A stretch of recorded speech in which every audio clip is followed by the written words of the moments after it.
Recently, I switched to keyboard and mouse, and I had a really hard time finding a mouse that I actually liked. I purchased 3 mice that had great reviews for gaming, on top of the 2 that I already owned, and I figured while I still had them, I would make a video on my likes and dislikes of each mouse, so stick around until the end to see which one I chose. The most highly recommended mouse was obviously the Logitech G Pro Superlight 2, and honestly, I can see why this is the most recommended mouse for gaming. It's a great mouse. The one thing that I didn't like about it was the side buttons. They just kind of felt spongy to me and just not super high quality compared to the rest of the mouse. And that's what made me go buy a couple more to see if something out there was better. The Razer DeathAdder V3 Pro was the second most recommended mouse, so I figured I would try that out. Pretty much out of the box, I knew this wasn't the mouse for me. I don't like how the left side is slightly raised up compared to the right. It just wasn't comfortable to hold. I did actually really like the side buttons on this though. They were slightly more spaced out and a lot sturdier than the Superlight. And I think I actually like the scroll wheel better on this too.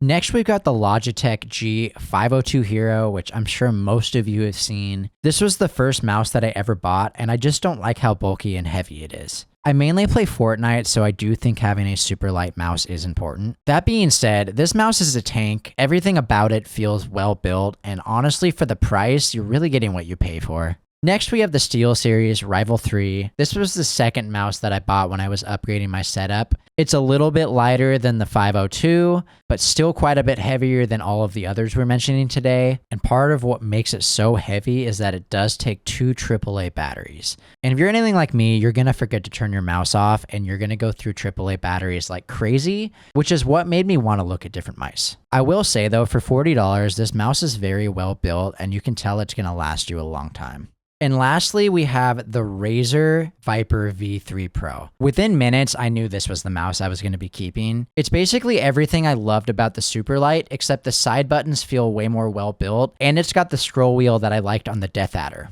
I wasn't even going there to buy this mouse. They didn't have one out on display for me to try, but it looked really similar to the DeathAdder, so I kind of bought it on a whim, and I'm really glad that I did. If you're looking for a new mouse, I hope some of this helped you out. But let me know what your perfect mouse is in the comments.